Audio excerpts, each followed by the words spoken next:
नमस्कार दोस्तों, स्वागत है आप सभी का आपके अपने YouTube चैनल में जिसका नाम है बोर्ड परीक्षा। आज के वीडियो कक्षा 10 की मैथमेटिक्स से रिलेटेड है। NCERT बेस्ड क्लास 10th की मैथमेटिक्स हम सॉल्व करने जा रहे हैं और जिसके राइटर हैं डॉक्टर मनोहर है। इस समय हमारा चल रहा है एक्सरसाइज 3A और क्वेश्चन नंबर हमारे सामने है 9।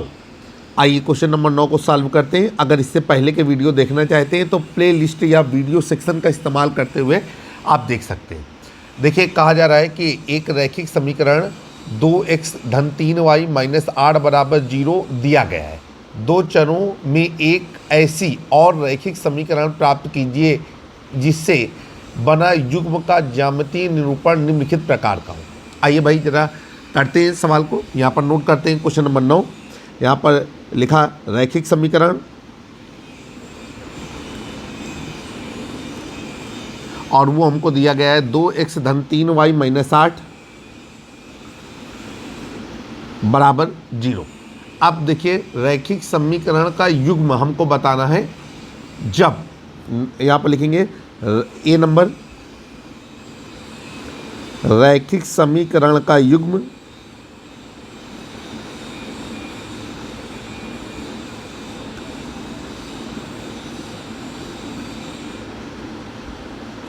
जब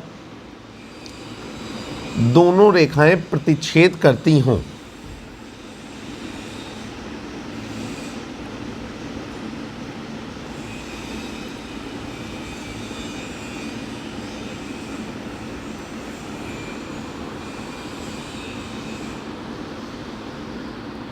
चलिए भाई सवाल को हल करते हैं। अब आपसे कहना चाहता है कि एक समीकरण तो आपको दिया गया है, एक और समीकरण निकालिए जब दोनों रेखाएं एक दूसरे को क्या करती हों, प्रतिच्छेद करती हों। तो इसके लिए हमें क्या करना होगा यहाँ पर कि हम जो कंडीशन होती है जब दोनों रेखाएं एक दूसरे को प्रतिच्छेद करती हैं तो उस समय की कंडीशन होती है हमारे सामने। आइए चलिए, हमको पता है कि रैखिक समीकरण युग्म की जब दोनों रेखाएं परस्पर प्रतिच्छेद करती होती हैं तो एक अद्वितीय हल प्राप्त होता है और इसके लिए जो कंडीशन बनती है वो होती है A1 upon A2 does not equal to B1 upon B2। ठीक है, तो अब आपको कुछ ऐसा मानना होगा A2 का मान और B2 का मान। देखिए, A1 का मान तो 2 हो गया और B1 का मान 3 हो गया, C1 का मान -8 हो गया। अब A2, B2 और C2 का मान ऐसा मानना होगा कि A1 upon A2 B1 upon B2 के बराबर ना हो। तो यहाँ पर हम लोग लिखेंगे कि समीकरण, अब समीकरण हमने क्या बना दिया, यहाँ पर हमने ये कर दिया कि इसका कोई भी उत्तर आ सकता है। ध्यान रखिएगा, इसका उत्तर आंसर शीट से मिले ये ज़रूरी नहीं है।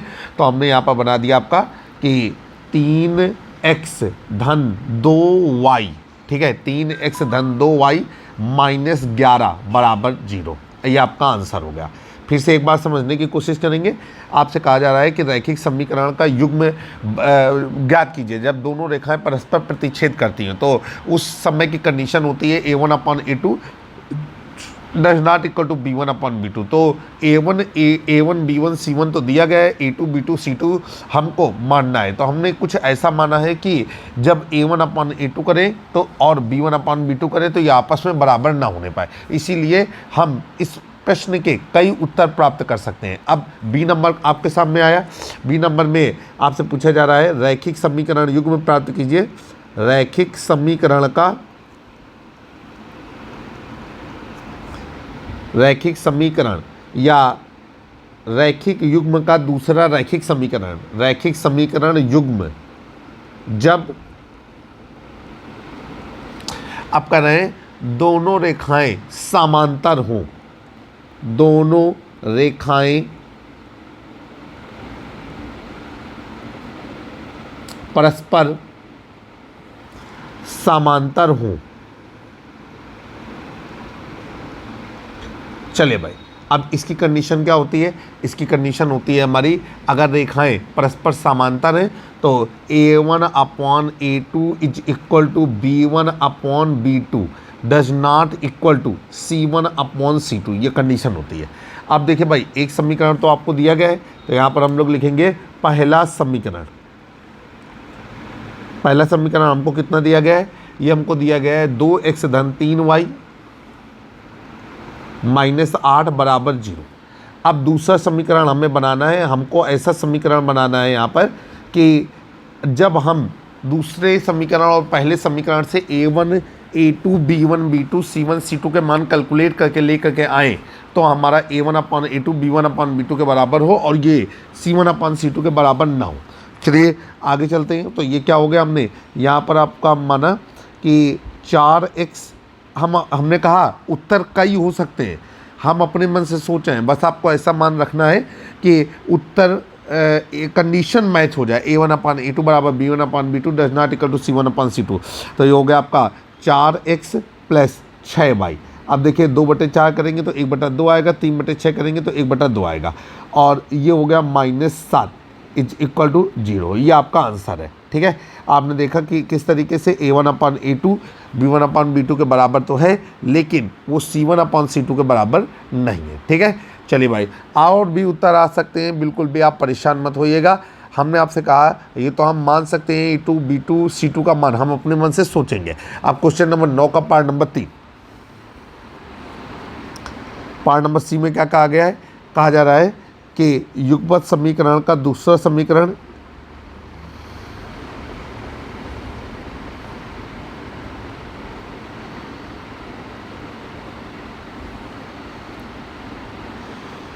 युगपत समीकरण का दूसरा समीकरण जब रेखाएं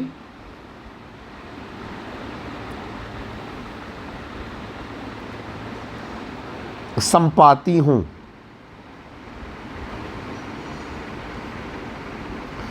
अब आपको पता है कि ऐसी कंडीशन में जो स्थिति होती है वो क्या होती है, वो होती है a1 अपॉन a2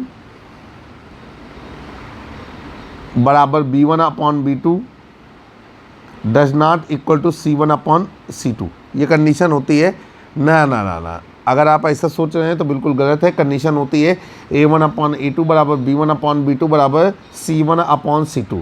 अब देखिए पहला समीकरण आपको क्या दिया गया है, पहला समीकरण हमको पहले दिया गया है 2x धन 3y माइनस 8 बराबर 0। अब यहाँ पर दूसरा समीकरण हम लिखेंगे, दूसरा समीकरण, और ये क्या हो जाएगा a1 अपॉन a2, तो हमने इसको भी किया 4x प्लस 6y। ठीक है, और देखिए ये है 8, तो हमने क्या कर दिया -16 इज इक्वल टू 0। आप अपने हिसाब से और भी मान सकते हैं। ठीक है, तो कोई दिक्कत नहीं होगी मेरे ख्याल से। आई होप कि आपको समझ में आ गया होगा। तो इस तरीके से 4x धन 6y माइनस 16 बराबर 0, a1 को देखते हुए ही हम a2 को मानेंगे। आपका उत्तर आंसर शीट से मैच करे ये ज़रूरी नहीं है। ऐसे प्रश्नों में आप अपने मन मस्तिष्क का प्रयोग करके हल कर रहे होते हैं। ठीक है, तो जब इस तरीके के प्रश्न होते हैं तो कक्षा में जो बच्चे इसके उत्तर निकाल रहे होते हैं सबका उत्तर अलग अलग भी आ सकता है। अब हम लोग चलेंगे क्वेश्चन नंबर 10 की ओर। क्वेश्चन नंबर 10 आपकी स्क्रीन पर, क्वेश्चन नंबर 9 आपका कंप्लीट हो गया, क्वेश्चन नंबर 10 आपकी स्क्रीन पर। देखिए क्वेश्चन नंबर 10 में क्या कहा जा रहा है, देखिए कह रहे हैं यहाँ पर कि समीकरणों x माइनस वाई धन 1 बराबर 0 और 3x धन 2y माइनस 12 बराबर 0 का ग्राफ खींचिए। x अक्ष और इन रेखाओं से बने त्रिभुज के शीर्षों के निर्देशांक ज्ञात कीजिए और त्रिभुज पटल को छायांकित कीजिए। तो यहाँ पर लिखेंगे हम रैखिक समीकरण युग्म, रैखिक समीकरण युग्म।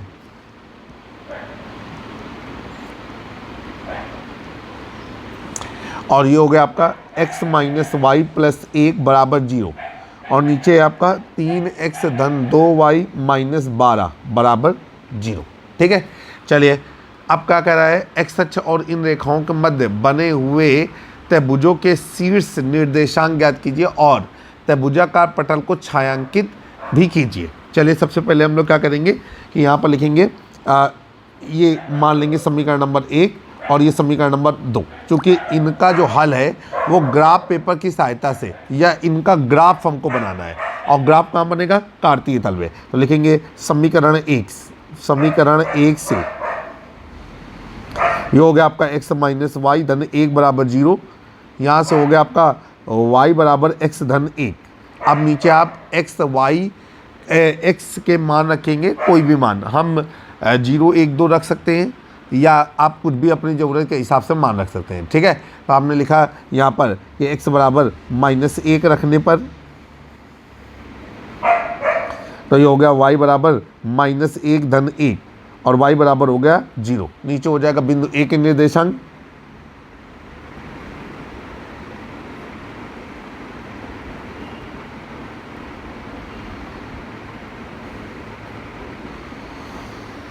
और ये हो गया आपका x कामा y, और ये हो गया आपका -1 कामा 0। अब x बराबर 0 रखेंगे, तो x बराबर 0 रखने पर, और ये हो गया आपका y बराबर 0 धन 1 और y बराबर हो गया 1। नीचे लिखेंगे बिंदु B के निर्देशांक,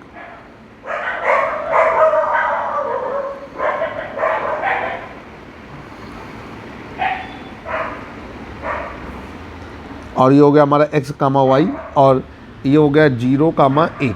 इसके बाद x बराबर 1 रख देंगे,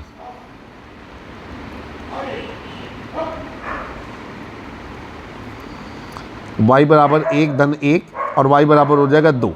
अब नीचे हो गया बिंदु C के निर्देशांक,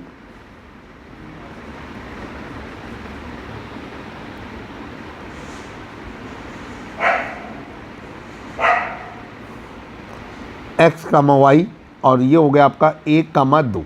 इस तरीके से बिंदु A, बिंदु B, बिंदु C के निर्देशांक आपने ज्ञात किए।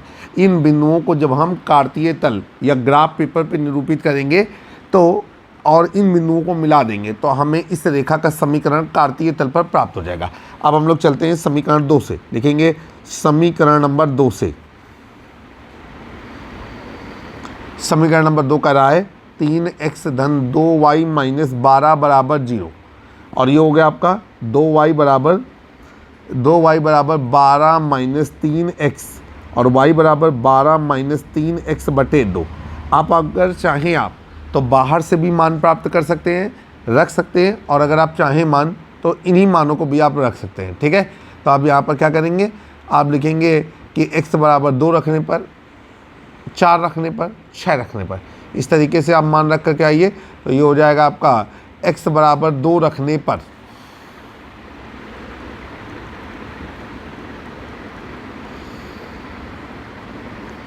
ये हो जाएगा y बराबर 12 माइनस 3 गुणे 2 बटे 2, और ये हो गया 12 माइनस 6 बटे 2 बराबर 6 बटे 2 बराबर 3। यहाँ पर हो गया बिंदु D के निर्देशांक,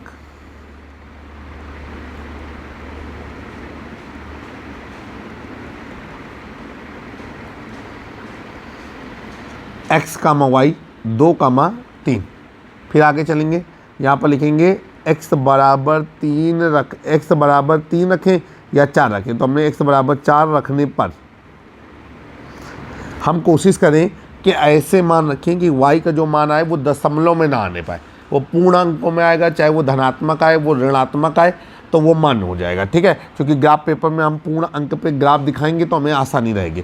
तो ये हो जाएगा आपका y बराबर 12 माइनस 3 गुणे 4 बटे 2, और ये हो गया 12 माइनस 12 बटे 2, ये हो गया आपका 0। ये नीचे हो जाएगा बिंदु E के निर्देशांक,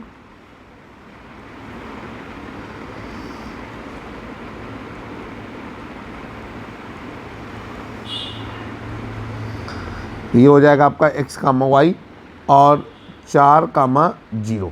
इसके बाद x बराबर कितना रखेंगे हम, 6 रखने पर, बिंदु F के निर्देशांक,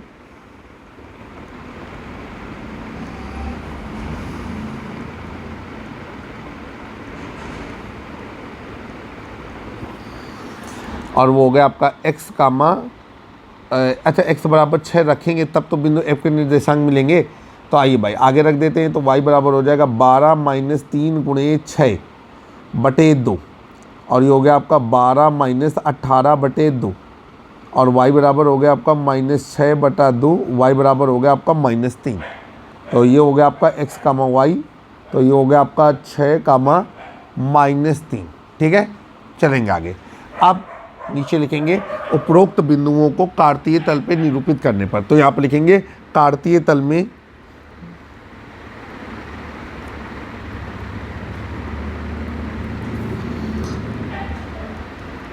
बिंदु ए कामा बी कामा सी कामा डी कामा ई कामा एफ को निरूपित करने पर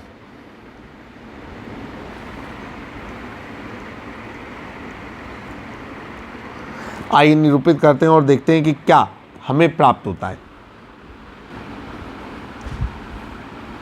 अब देखिए यहाँ पर हमने ग्राफ पेपर पे ग्राफ को निरूपित किया है। सबसे पहले आप x dash H y dash H खींचेंगे। इसके बाद आप ये देखिए, ये हमारा बिंदु A, ये है हमारा बिंदु B और ये है हमारा बिंदु C, इसको खींचेंगे। इसके बाद हमारा बिंदु है D, बिंदु है हमारा E और बिंदु है हमारा F। इन बिंदुओं को खींचेंगे। अब हम देख रहे हैं कि दोनों रेखाओं पे वो किन समीकरणों को निरूपित कर रहे हैं उसे प्रदर्शित कर लेंगे। ये दोनों रेखाएं एक दूसरे को बिंदु 2,3 पर काटती हैं, अर्थात 2,3 इस प्रश्न का अभीष्ट उत्तर होगा। तो सबसे पहले जो प्रश्न था कि इनका ग्राफ खींचिए, वो ग्राफ हमने खींच दिया। अब कह रहा है कि एक्स अक्ष और इन रेखाओं के बीच बने त्रिभुज के शीर्षों के निर्देशांक निकालिए और त्रिभुजाकार पटल को छायांकित कीजिए। तो भाई ये देखिए, ये जो साइडेड लाइन आपको दिख रही है ना, जो हमने इस तरीके से खींची हुई है ब्लैक पेन से, और अब हम उसको जो है ब्लू कर रहे हैं, ये हमारा त्रिभुज का क्षेत्रफल है। ठीक है, तो ये दूसरा हिस्सा हो गया कि त्रिभुजाकार पटल छायांकित है। आपको दिख रहा है कुछ हिस्सा अभी मैंने ब्लू से छायांकित किया है, कुछ हिस्सा हमारा ब्लैक से छायांकित है। अब आगे चलते हैं। कहा जा रहा है कि एक्स अक्ष व इन रेखाओं के मध्य निर्मित त्रिभुज के शीर्षों के निर्देशांक। तो यहाँ पर लिखेंगे एक्स अक्ष व दोनों रेखाओं के मध्य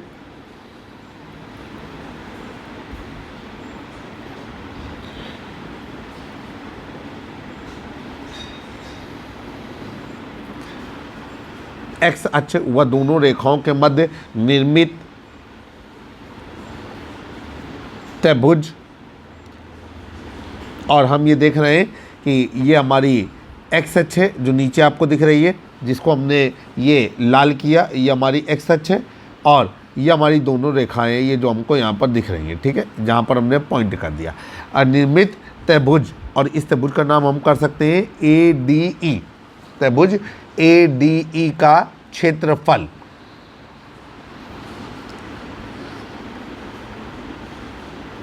ADE का क्षेत्रफल नहीं, ADE के शीर्षों के निर्देशांक।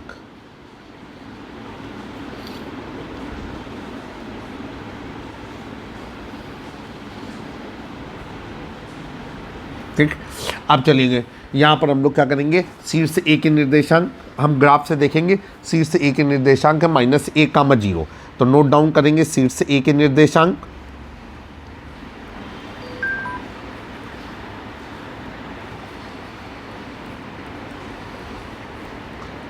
और वो होगा आपके -1,0। फिर शीर्ष B के निर्देशांक,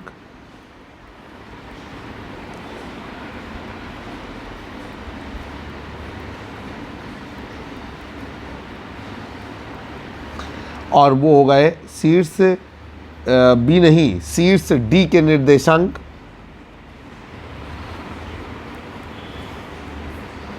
और वो हो गए आपके 2,3। इसके बाद शीर्ष E के निर्देशांक,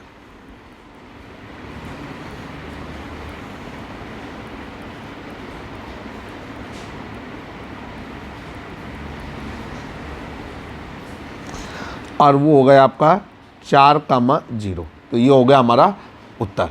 तो उम्मीद है कि आपको सवाल समझ में आया होगा, और ग्राफ पेपर में ग्राफ को किस तरीके से खींचेंगे वो भी आपको समझ में आया होगा। यहाँ पर डाटे बड़े नहीं है, एक्स अक्ष पर 6 तक गया है, एक्स डैश अक्ष पर -4 तक गया है, वाई अक्ष पर 5 तक गया है, और वाई डैश अक्ष पर -5 तक गया है।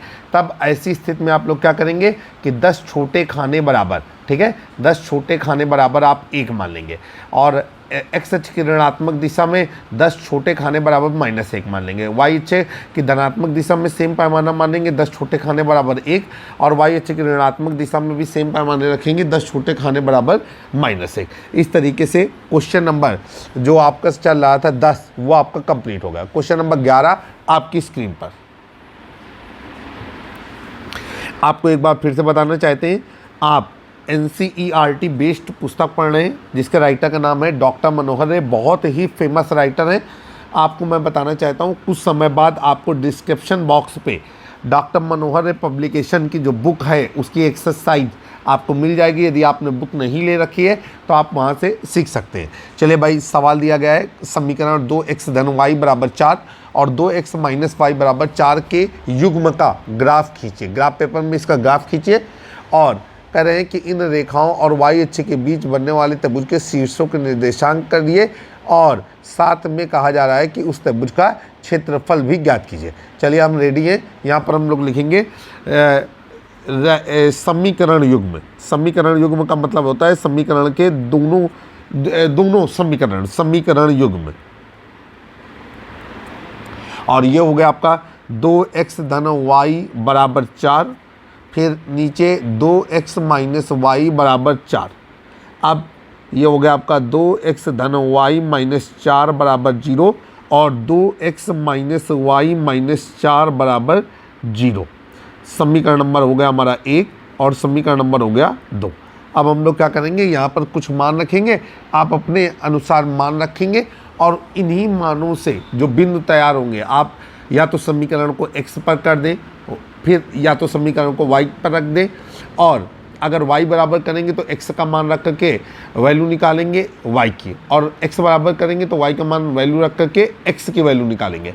इस तरीके से आप कम से कम 3 बिंदु इधर प्राप्त करें समीकरण 1 के, 3 बिंदु समीकरण 2 के, और उन्हें कार्तीय तल पर निरूपित करें। ठीक है, तो यहाँ पर लिखेंगे कि समीकरण 1 से समीकरण 1 है 2x धन y माइनस 4 बराबर 0 और ये हो जाएगा y बराबर 4 माइनस 2x। ठीक है, फिर से देखेंगे समीकरण नंबर 1, ये 2x धन y माइनस 4 बराबर 0। ठीक है, तो ये हो जाएगा आपका y, समीकरण नंबर 1, तो ये हो जाएगा आपका y बराबर 4 माइनस 2x। ठीक है भाई, चलेंगे। अब यहाँ पर लिखेंगे x बराबर 0 रखने पर y बराबर 4 माइनस 2 गुणे 0, y बराबर 4, और नीचे लिखेंगे बिंदु a के निर्देशांक।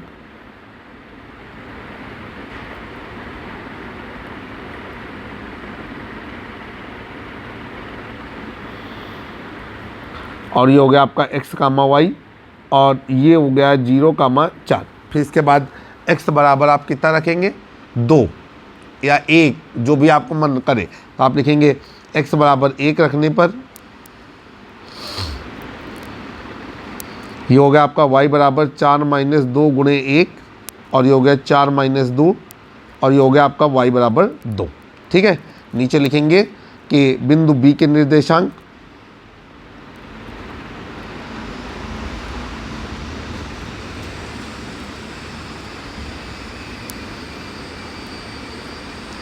x कामा y और x का मान है 1, y का मान है 2।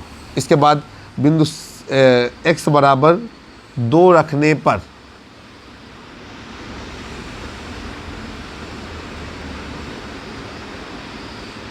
जब हम x बराबर 2 रखेंगे तो ये हो जाएगा y बराबर 4 माइनस 2 गुणे 2, 4 माइनस 4 और y बराबर हो गया आपका 0। लिखेंगे इसलिए बिंदु c के निर्देशांक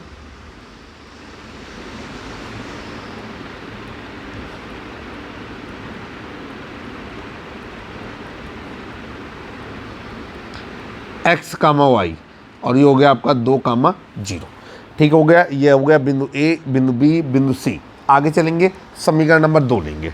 समीकरण नंबर 2 में भी हम इसी तरीके से मान रखेंगे। तो यहाँ पर लिखेंगे समीकरण नंबर 2 से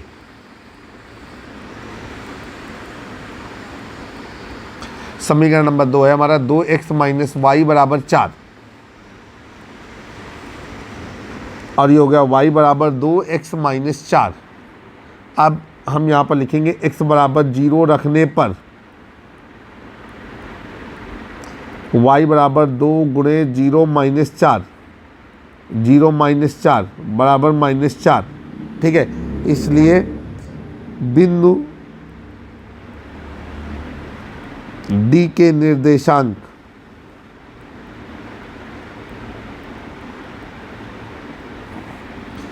एक्स कामा वाई और 0 कामा -4। इसके बाद फिर आगे चलेंगे, ये हो जाएगा आपका x बराबर 2 रखने पर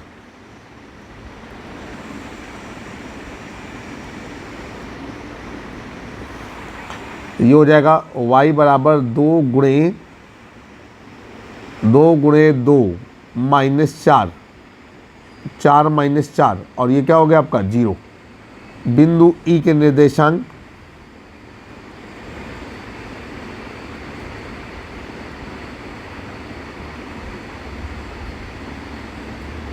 x कामा वाई और हो गया 2 कामा 0।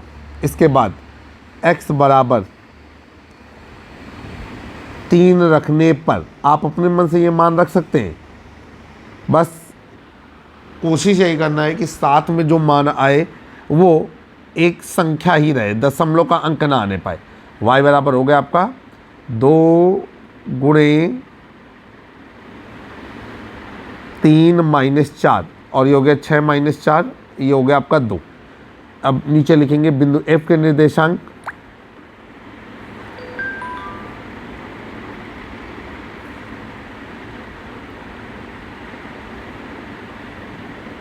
ये हो गया आपका x कामा वाई 3 कामा 2। अभी आप लिखेंगे कि कार्तीय तल में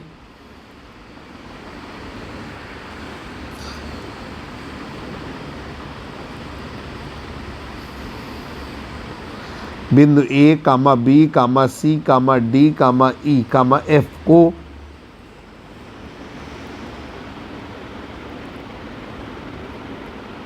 निरूपित करने पर, आइए कार्तीय तल में इन बिंदुओं को निरूपित करते हैं।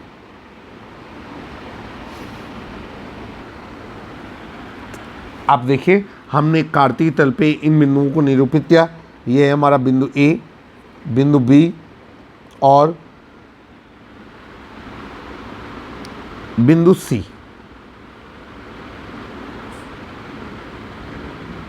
बिंदु A क्या है हमारा, देखते हैं जरा, 0 4 1 2 2 0, 0 4 1 2 2 0। अच्छा, ये है हमारा बिंदु C, 0 4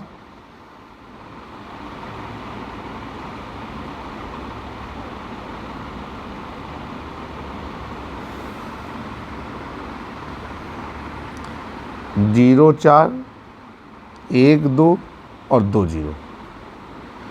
तो भाई 0 4 1 2 2 0, तो ये हो गया हमारा बिंदु B, ठीक है। और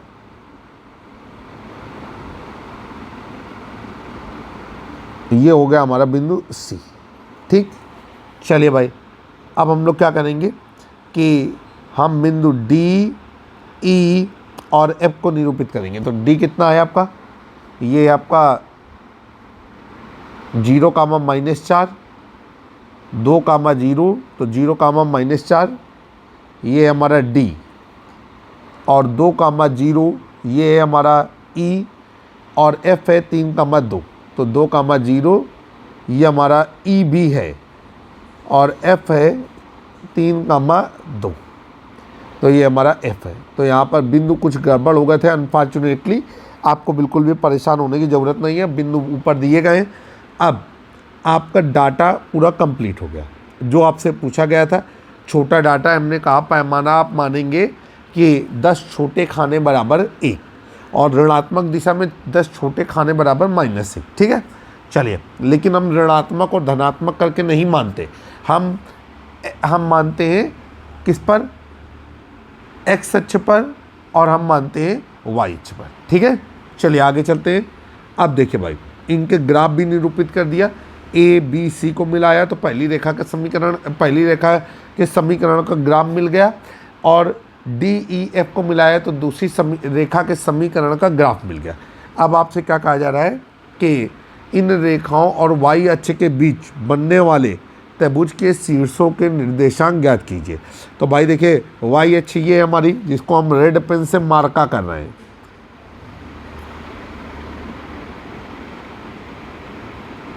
ठीक है।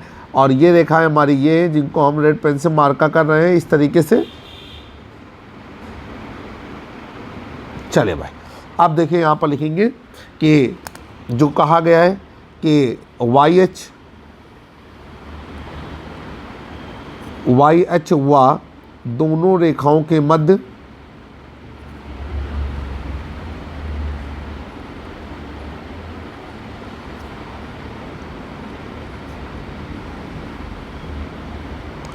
वाई एच व दोनों रेखाओं के मध्य निर्मित त्रिभुज के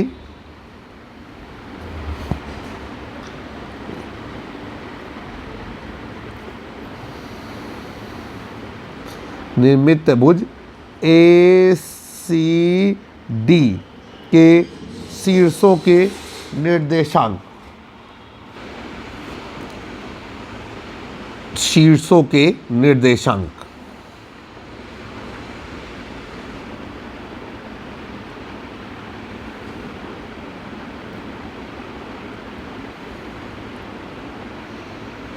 ठीक। और यहां पर हो जाएगा शीर्ष ए के निर्देशांक,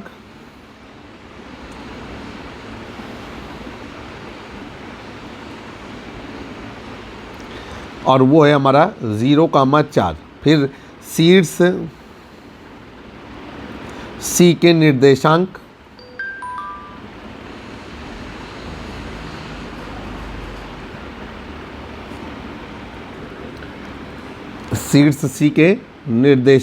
और ये हो गए आपके 2,0।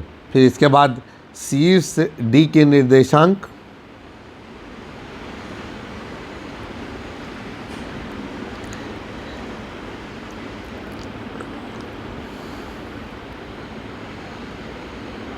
-4। ठीक है, इतना हो गया।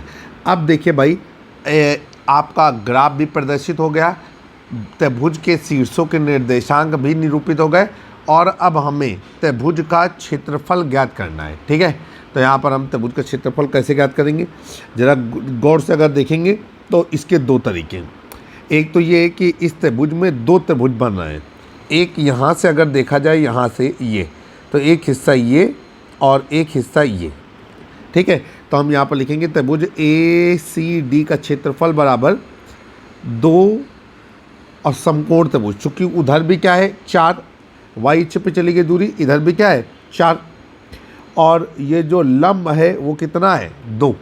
ठीक है, तो ऐसे निकाल सकते हैं। और दूसरा एक फार्मूला आप निर्देशांक की सहायता से जो त्रिभुज का क्षेत्रफल ज्ञात किया जाता है उससे भी आप निकाल सकते हैं। तो यहाँ पर हम लोग लिखेंगे त्रिभुज ए सी डी का क्षेत्रफल बराबर, ये हो जाएगा आपका 2 गुणे त्रिभुज ए ओ सी का क्षेत्रफल। ठीक है, अब ए ओ सी में 2 गुणे ए ओ सी का क्षेत्रफल क्या हो जाएगा 1/2 गुणे आधार, तो आधार कितना है 4 और ऊंचाई कितनी है 2। आधार 4 कहाँ पर है, ये जहाँ पर हम डॉटेड लाइन कर रहे हैं ये आधार 4 है। इधर भी और इधर भी दोनों त्रिभुज सिमिलर है, इसलिए एक त्रिभुज लिया गया है। और ऊंचाई हमारी ये जहाँ पर ये चल रहा है इस तरह। ठीक है, तो ये हो जाएगा 1/2 गुणे 4 गुणे 2, 2 से 2 कट गया, 4 दूनी 8 वर्ग इकाई। ठीक, ये आपका आंसर आ गया। और या तो फिर आप इस्तेमाल कर सकते थे कि नीचे लिख सकते थे त्रिभुज ए सी डी के शीर्ष। ठीक, और ये है आपका 0,4, 0,4, 2,0 और 0,-4। ठीक है, अब नीचे क्या लिखेंगे, नीचे हम लोग लिखेंगे कि x1 बराबर 0, y1 बराबर 4, x2 बराबर 2, y2 बराबर 0, x3 बराबर 0 और y3 बराबर -4। ठीक है, अब हम लोग नीचे फिर आगे चलेंगे और लिख डालते हैं कि त्रिभुज ए सी डी का क्षेत्रफल। तो हम लोगों को मालूम है कि यदि किसी त्रिभुज के शीर्षों के निर्देशांक x1, y1, x2 कामा y2 और x3 कामा y3 है, तो उस त्रिभुज का क्षेत्रफल होता है 1/2 और x1 y2 minus y3 plus x2 y3 minus y1 plus x3 y1 minus y2। ठीक है, ये पूरा हो गया। अभी हो गया आपका 1/2 x1 तो 0 0 माइनस -4, ठीक है, प्लस x2 2 और -4 -4, ये हो गया आपका, प्लस x3 तो 0 और ये हो जाएगा आपका 4 -0 और ये ब्रैकेट बंद हो गया। अब ये हो गया आपका 1/2, ये हो जाएगा आपका 0, ये हो जाएगा आपका 2 गुणे -8 प्लस 0। अब ये हो जाएगा 1/2 और 8 दूनी 16, भाग देंगे तो ये हो जाएगा -8। अब आपको पता है कि त्रिभुज का क्षेत्रफल ऋणात्मक नहीं माना जाएगा, तो ये हो जाएगा 8 वर्ग इकाई। ठीक है, ये आप जरूर लिखेंगे साइड में कि त्रिभुज का क्षेत्रफल, चूंकि त्रिभुज का क्षेत्रफल ऋणात्मक नहीं होता है,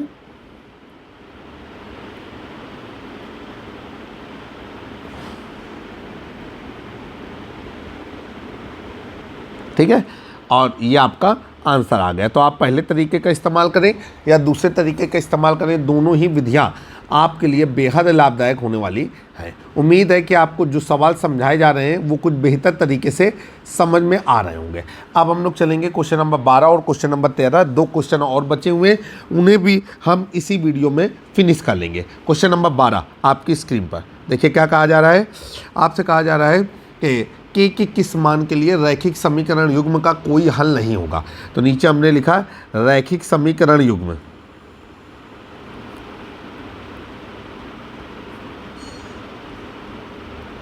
ठीक है, और वो हो गया आपका 3x धन y बराबर 1, फिर नीचे 2k माइनस 1 गुणे x प्लस ब्रैकेट में k माइनस 1 बराबर 2k प्लस 1, ठीक, और नीचे लिखेंगे कि समीकरण युग्म का कोई हल ना होने की स्थिति में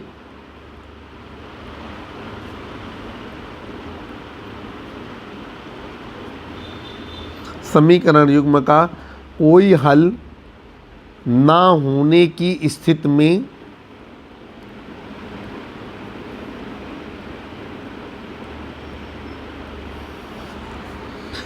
के का मान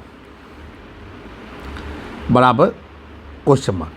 अब देखिए भाई, समीकरण है 3x प्लस वाई बराबर 1, ये हमने कर दिया 3x प्लस वाई माइनस 1 बराबर 0।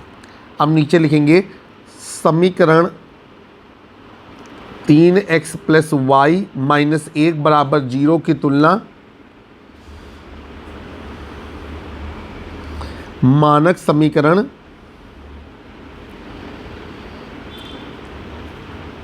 a1x plus b1y plus c1 बराबर 0 से करने पर a1 बराबर 3, b1 बराबर 1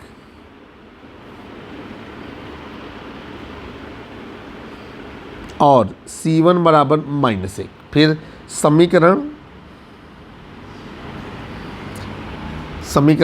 2k minus 1 into X plus k minus 1 बराबर 2k प्लस 1 की तुलना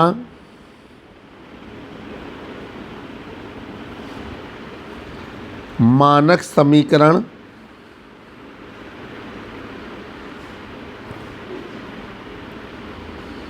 a2x plus b2y plus c2 बराबर 0 से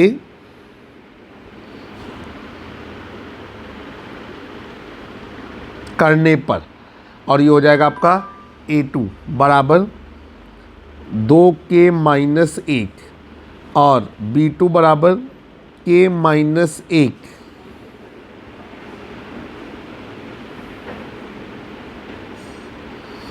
और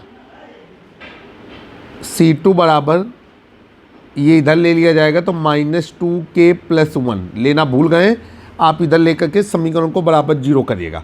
अब चलेंगे नीचे लिखेंगे, चूँकि समीकरण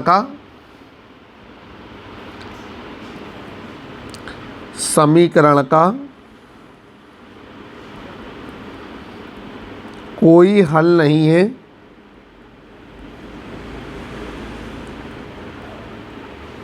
इसलिए A1/A2 बराबर B1/B2। समीकरण का कोई हल नहीं है, इसलिए A1/A2 बराबर B1/B2। ठीक है, ये होता है। अब हम लोग चलेंगे आगे।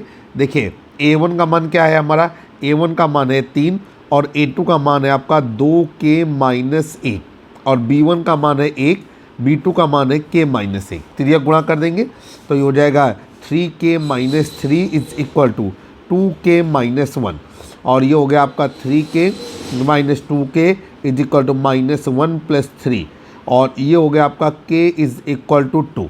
तो यहाँ से k का मान आया 2। ये हमने ब्रैकेट में बंद कर दिया और ये हमारा उत्तर हुआ। तो यहाँ पर हमने आंसर लिख दिया कि k का मान है हमारा 2। तो आशा करते हैं कि इस सवाल आपको समझ में आया होगा। एक्सरसाइज 3A का अंतिम सवाल आपके सामने अब स्क्रीन पर, क्वेश्चन नंबर 13। क्वेश्चन नंबर 13 में क्या कहा जा रहा है, करें A और B के किन मानों के लिए निम्नलिखित रैखिक समीकरण के युग्म अपरिमित रूप से अनेक हल देंगे। ठीक है, यहाँ पर लिखेंगे कि रैखिक समीकरण युग्म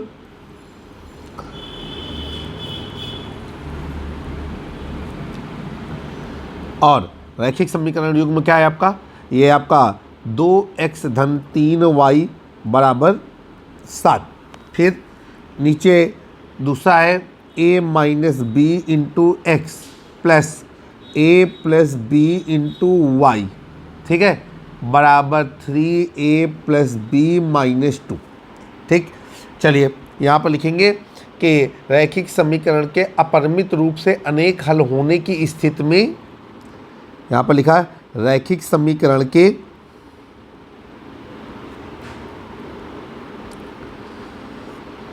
अनियमित रूप से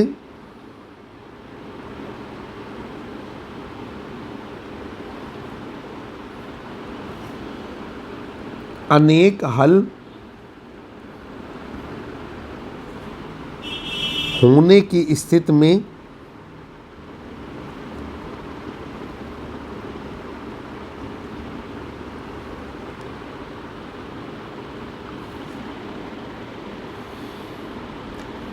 A व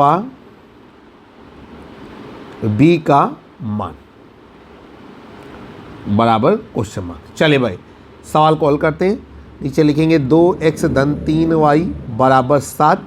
इसको हम लोग लिख सकते हैं 2x धन 3y माइनस 7 बराबर 0। समीकरण नंबर हो गया 1। अब नीचे है आपका a minus B into X plus a plus B into Y is equal to 3a plus B minus 2। अब ये हो गया आपका a minus B into X plus a plus B into Y minus 3a plus B minus 2 बराबर 0। समीकरण number 2। अब यहाँ पर लिखेंगे समीकरण 1 व समीकरण 2 की तुलना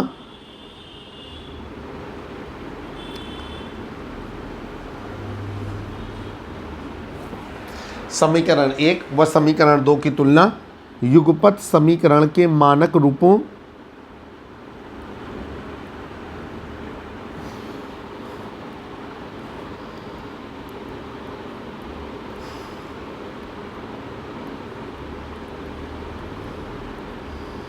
a1x plus b1y plus c1 बराबर 0 व a2x plus b2y plus c2 बराबर 0 से करने पर, आइए भाई पहले समीकरण की तुलना a1x plus b1y plus c1 बराबर 0 से करेंगे और दूसरे समीकरण की तुलना a2x plus b2y plus c2 बराबर 0 से करेंगे। तो ये हो गया a1 बराबर 2, b1 बराबर 3 और c1 बराबर -7। ठीक है, अब ये हो गया आपका a2 बराबर ए माइनस बी, बी टू बराबर ए प्लस बी और सी टू बराबर माइनस ब्रैकेट में 3a प्लस बी माइनस 2। ठीक है, अब हम लोग चलेंगे नीचे। यहाँ पर क्या लिखेंगे, चूँकि समीकरण के अपरिमित रूप से अनेक हल। ठीक है, चूँकि समीकरण के अपरिमित रूप से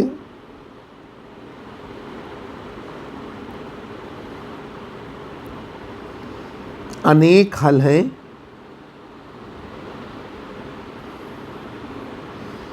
इसलिए a1 अपॉन a2 बराबर b1 अपॉन b2 बराबर c1 अपॉन c2। a1 क्या है आपका 2 बटे a माइनस बी, b1 क्या है 3 बटे a प्लस बी और c1 क्या है, c1 है -7 बटे ये आपका माइनस ब्रैकेट में 3a प्लस बी माइनस 2। ठीक, अब हम लोग चलेंगे इनमें से हम एक एक को हल करते हैं। तो यहाँ पर क्या लिखेंगे, सबसे पहले नोट डाउन करेंगे कि 2 बटे ए माइनस बी बराबर 3 बटे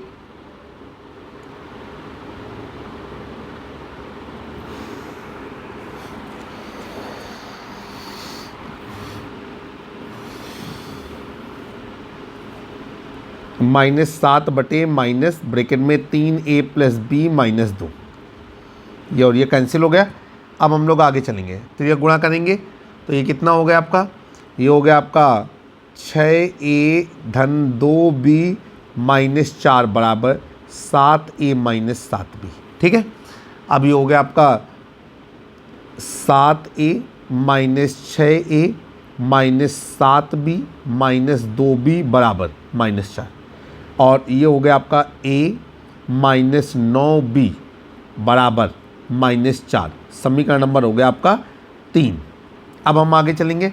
अब हम क्या करेंगे कि अब हम अन्य दो को बराबर करेंगे तो वो हो जाएगा आपका कि 3 बटे a प्लस बी बराबर 7 बटे 3a प्लस बी माइनस 2।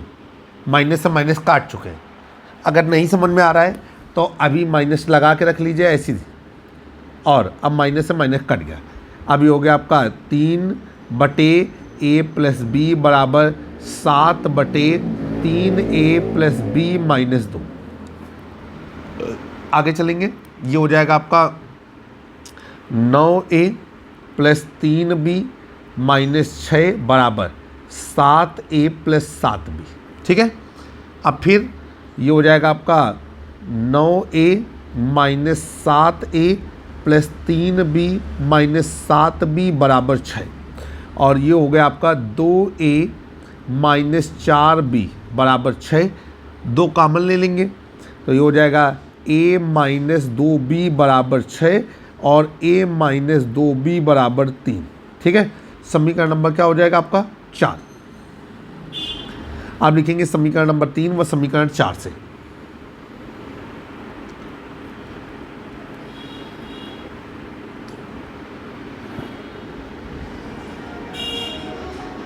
समीकरण नंबर 3 है आपका a माइनस 9b बराबर -4, a माइनस 9b बराबर -4 और समीकरण नंबर 4 है a माइनस 2b बराबर 3।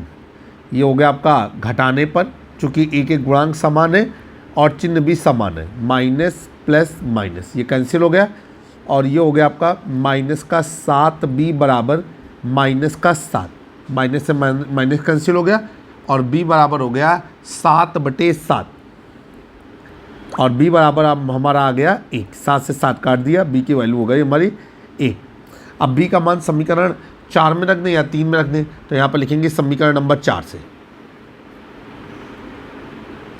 समीकरण नंबर 4 क्या है आपका, ये है आपका a माइनस 2b बराबर 3।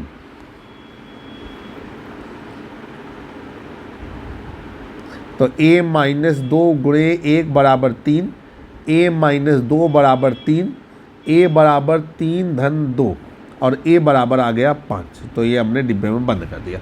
ये आपका आंसर था। तो आपका उत्तर आया कि इस समीकरण के लिए a का मान 5 है और b का मान 1 है। इस तरीके से जो एक्सरसाइज 3A थी वो पूरी तरीके से समाप्त हो गई। एक्सरसाइज 3 दो चर राशि के रैखिक समीकरण युग्म से संबंधित थी। हम ये NCERT की बेस्ड पुस्तक पढ़ रहे थे जिसके राइटर का नाम था डॉक्टर मनोहर रे। अगर आपको हमारा वीडियो पसंद आया हो तो चैनल को सब्सक्राइब कर लें। कक्षा 9, 10, 11, 12 के स्टूडेंट मैथ सब्जेक्ट के लिए हमारे यूट्यूब चैनल बोर्ड परीक्षा को सब्सक्राइब करना ना भूलें। जल्द ही एक नए वीडियो में हम आपसे फिर से मुलाकात करेंगे। तब तक के लिए जय हिंद, जय भारत।